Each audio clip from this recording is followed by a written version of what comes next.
हिरण्यकश्यप एक ऐसा राजा जो अपने स्वार्थ के लिए कुछ भी कर सकता था। हिरण्यकश्यप ऐसा असुर जिसने तीनों लोकों पर राज करा, और हिरण्यकश्यप एक ऐसा पिता जिसने लाख प्रयास करे अपने एक लौते पुत्र को मारने के। आखिर क्या है हिरण्यकश्यप एंड भक्त प्रहलाद की असली कहानी? आखिर क्यों हिरण्यकश्यप खुद को ही भगवान मानता था, एंड क्यों उसने लाख प्रयास करे अपने एक लौते पुत्र को मारने की?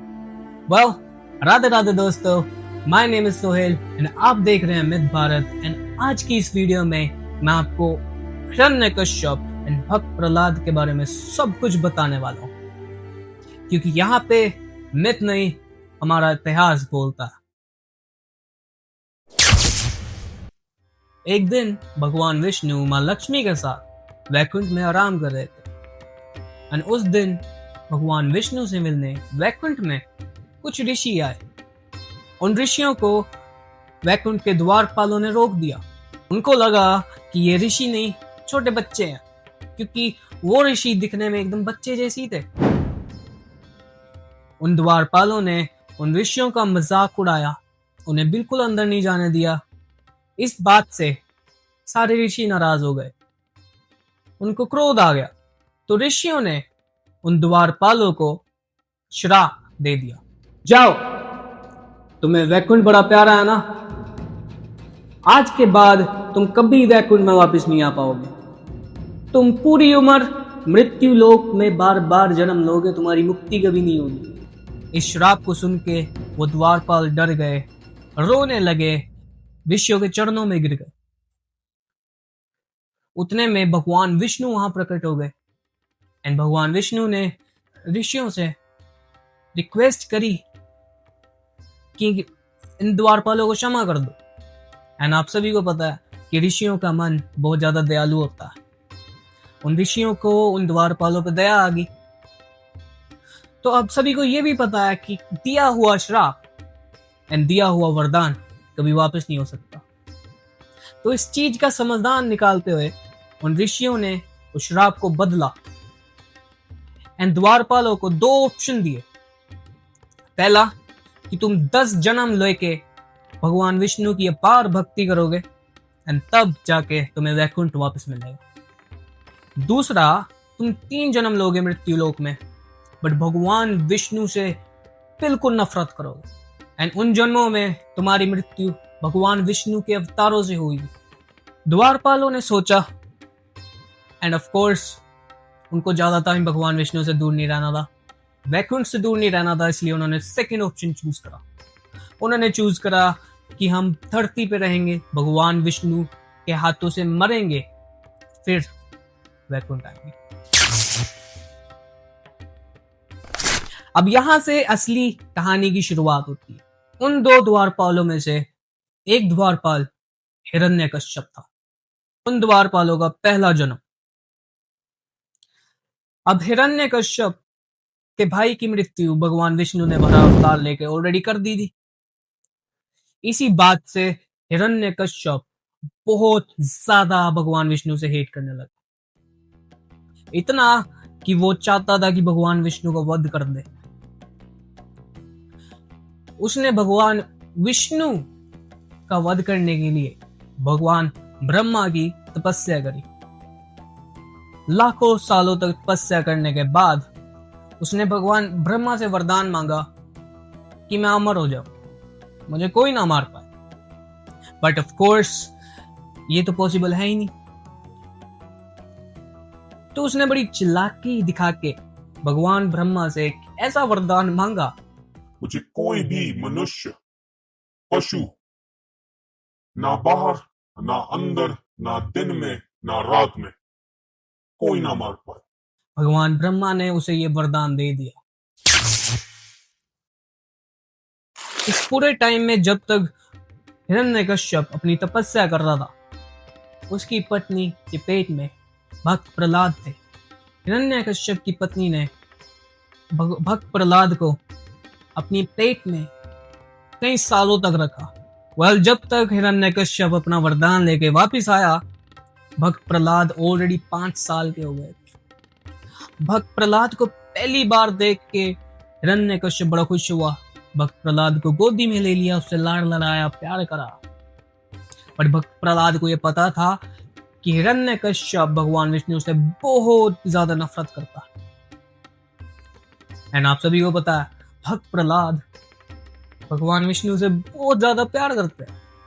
पर एक दिन भक्त प्रहलाद को भगवान विष्णु का भजन करते हुए हिरण्यकश्यप ने देख लिया। एंड एज एक्सपेक्टेड हिरण्यकश्यप बहुत ज्यादा क्रोधित हो गया। उसने भक्त प्रहलाद को बहुत डांटा। उसने बार बार कहा कि तू भगवान विष्णु का नाम लेना छोड़ दे, तू मेरी भक्ति कर। एंड ऑफ कोर्स भक्त प्रहलाद ने नहीं माना। एंड अब सोचिए कि जो इंसान, जो पिता अपने आप को भगवान मानता हो, एंड उसका खुद का बेटा उसके सबसे बड़े शत्रु को अपना भगवान मानता हो, गुस्सा आना काफी स्वाभाविक है। एंड जब भक्त प्रहलाद ने मना करा कि बोला कि भगवान विष्णु सब है, सब में है, हिरण्यकश्यप ने भक्त प्रहलाद को लात मार दी। भक्त प्रहलाद दूर जाके गए। पर भक्त प्रहलाद गुस्सा नहीं है। उनके मन में, उनकी दृष्टि में उनके पिता के लिए कभी भी कोई भी बुरा विचार नहीं आया। पर हिरण्यकश्यप ने ठान लिया था कि वो अब भक्त प्रहलाद को मार कर रहेगा। उसने भक्त प्रहलाद को हाथियों के पैरों तले गिर दिया।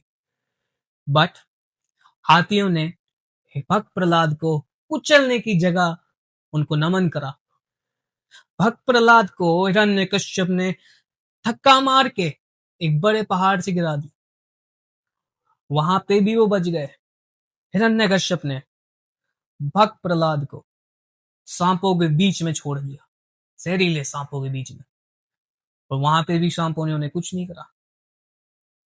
ऐसे बहुत सारे प्रयास करने के बाद एक आखिरी प्रयास उसने करा, अपनी बहन का सहारा लेकर, होलिका। होलिका को एक वरदान था। उसके पास एक चुन्नी थी, एक कपड़ा था जिसको ढककर वो कभी भी जल नहीं सकती। तो उसने होलिका से कहा कि भक्त प्रहलाद को अपने साथ लेकर एक चिता पर बैठ जाओ। पता नहीं एक चिता थी या फिर हवन कुंड। अब आप सभी को पता है भक्त प्रहलाद काफी ज्यादा भोले थे। उन्होंने होलिका की, अपनी बुआ की बात मान ली और वो वहां बैठ गए उनके साथ। अब जब आग लगी तब भगवान विष्णु की कृपा से, उनके प्यार से वो चुन्नी या फिर कपड़ा होलिका से उतर कर भक्त प्रहलाद पे आ गया। तो जब वो पूरी की पूरी चिता जली, वो पूरा हवन कुंड में आग शांत हुई। अब सारे के सारे लोग आसपास के, इवन हिरण्यकश्यप काफी ज्यादा एक्साइटेड था देखने के लिए। वह जब सभी ने देखा कि उस चिता में से या उस हवन में से, आग में से होलिका की जगह भक्त प्रहलाद निकले आ रहे हैं, वो सारे के सारे एकदम शौक हो गए। इवन हिरण्यकश्यप भी बड़ा शौक हो गया।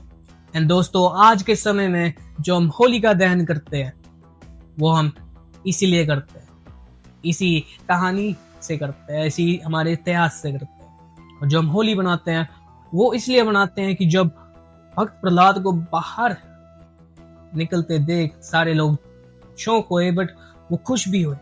बट हिरण्यकश्यप नहीं, लोग बहुत ज्यादा खुश हुए।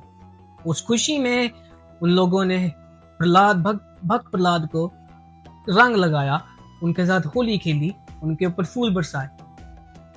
इसलिए हम होली खेलते हैं। इसके अगले दिन हिरण्यकश्यप ने भक्त प्रहलाद को अपने सामने बुलाया एंड पूछा, कहाँ है तेरे भगवान? आज बुला अपने भगवान। भक्त प्रहलाद ने कहा, भगवान तो हर जगह है, नारायण तो हर जगह है। हिरण्यकश्यप गुस्से में आके बोला, इन खंभों में भी तेरे भगवान है। भक्त प्रहलाद ने कहा, हाँ, मेरे नारायण तो इसमें भी है। उसी वक्त हिरण्यकश्यप आवेश में गुस्से में आके एक एक खंबे को लात मारने लगा।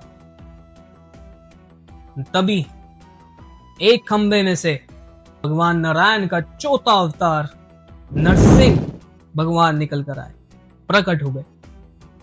उन्होंने ऐसी दहाड़ लगाई, सारा का सारा ब्रह्मांड, पूरी दुनिया हिल गई, सब डर गए। हिरण्यकश्यप तो बहुत ज्यादा डर गया। अब नरसिंह भगवान बहुत ज्यादा क्रोधित, उनकी आंखों में से आग दिख रही थी। नरसिंह भगवान ने हिरण्यकश्यप को ऐसी लात लगाई, वो दूर जाके गिरा। एंड उसके जितने भी सैनिक, जितने भी रक्षा करने वाले थे, उन सभी को भगवान नरसिंह ने पटक पटक के मारा। एंड इन द एंड भगवान नरसिंह हिरण्यकश्यप को घसीटते हुए ले गए उसके घर की चौखट पर, क्योंकि उसे वरदान था, जो आपको मैंने बताया, कि वो ना ही अंदर मर सकता है ना ही बाहर। नरसिंह भगवान उसे उसकी चौखट पर ले गए, जहां वो ना ही अंदर था ना ही बाहर था। समय था शाम का, ना ही दिन ना ही रात। नरसिंह भगवान ना ही मनुष्य ना ही पशु। और तभी भगवान नरसिंह ने अपने नोकीले बड़े बड़े नाखून से उसका सीना फाड़ दिया। अब उसे ये भी वरदान था, ना ही उसे कोई शस्त्र से मार सकता है ना ही अस्त्र से, मतलब जादू से। अब नरसिंह भगवान ने उसे नाखूनों से मारा, ना ही वो अस्त्र थे ना ही कोई जादू। नरसिंह भगवान ने हिरण्यकश्यप का वध कर दिया। और वध करने के बाद भी नरसिंह भगवान शांत नहीं हो रहे थे, उनको बहुत ज्यादा गुस्सा आ रखा था। एंड तभी भक्त प्रहलाद उनके पास गए। एंड भक्त प्रहलाद को देखते से ही भगवान नरसिंह शांत हो गए। उन्होंने भक्त प्रहलाद को अपनी गोद में बिठा लिया, उनको प्यार करा, उन्हें गले लगाया, उन्हें लाड़ करा। भक्त अब नरसिंह भगवान भक्त प्रहलाद से बहुत ज्यादा प्रसन्न थे, बहुत ज्यादा खुश थे। तो उन्होंने भक्त प्रहलाद से पूछा, बता क्या वर मांगता है, क्या वरदान क्या मांगता है। भक्त प्रहलाद ने कहा, भगवान मैं आपकी गोद में बैठा हूं, आप मुझे प्यार कर रहे हो, आप मुझे गले लगा रहे हो, मुझे लाड कर रहे हो। भक्त प्रहलाद ने बोला, इससे बड़ा वरदान मेरे लिए हो क्या सकता है। मेरे भगवान मुझे प्यार कर रहे हैं, मैं उनकी गोद में बैठा हूं, इससे बड़ा वरदान क्या हो सकता। भगवान नरसिंह ने और ज्यादा खुश होकर भक्त प्रहलाद को एक वरदान दिया कि तुम्हारी भक्ति को चारों युगों में याद करा जाएगा, तुम्हें भक्त प्रहलाद के नाम से जाना जाएगा। अब दोस्तों, इस कहानी में बहुत सारी शिक्षा थी, इस हमारे इतिहास में बहुत ज्यादा कुछ सीखने को था। उनमें से कुछ चीजें मैंने सीखी हैं जो मैं आपको भी बताने वाला हूं। पहली चीज, भक्त प्रहलाद ने कभी भी भगवान का भरोसा नहीं छोड़ा। भक्त प्रहलाद का एक ही सहारा था, वो थे भगवान नारायण। एंड भगवान नारायण ने भक्त प्रहलाद की हर एक बड़ी मुसीबत से, हर एक बड़ी प्रॉब्लम से उनकी रक्षा करी थी, उन्हें बचाया था। इसका मतलब अगर हम सब भी अपना एक सहारा लें, वो भगवान का, हम सभी को भी भगवान बचाएंगे, हम सब भगवान के लाडले बन जाएंगे। सेकंड सीख, भक्त प्रहलाद को उसके खुद के पिता मारना चाहते थे, तब भी भक्त प्रहलाद के अंदर इतना सा भी दोष दृष्टि नहीं आई अपने पिता के लिए। अपने पिता के लिए कोई भी बुरी सोच नहीं है, नहीं उन्होंने सोचा। इसका मतलब कि हमारे साथ जितना मर्जी कोई बुरा कर ले, वो सब हमारे कर्मों का है। जितना मर्जी कोई बुरा करे, हमें किसी को भी बुरी नजर से देखना नहीं चाहिए, नहीं उसके बारे में कुछ गलत बोलना चाहिए, नहीं निंदा करनी चाहिए। तीसरा एंड आखिरी चीज जो मैंने सीखी, भक्त प्रहलाद 5 साल के थे जब वो बहुत सारा नाम जप करते थे। एंड आज के टाइम में कई लोग हैं जो बोलते हैं कि भक्ति करने का एक टाइम होता है, एक उम्र होती है।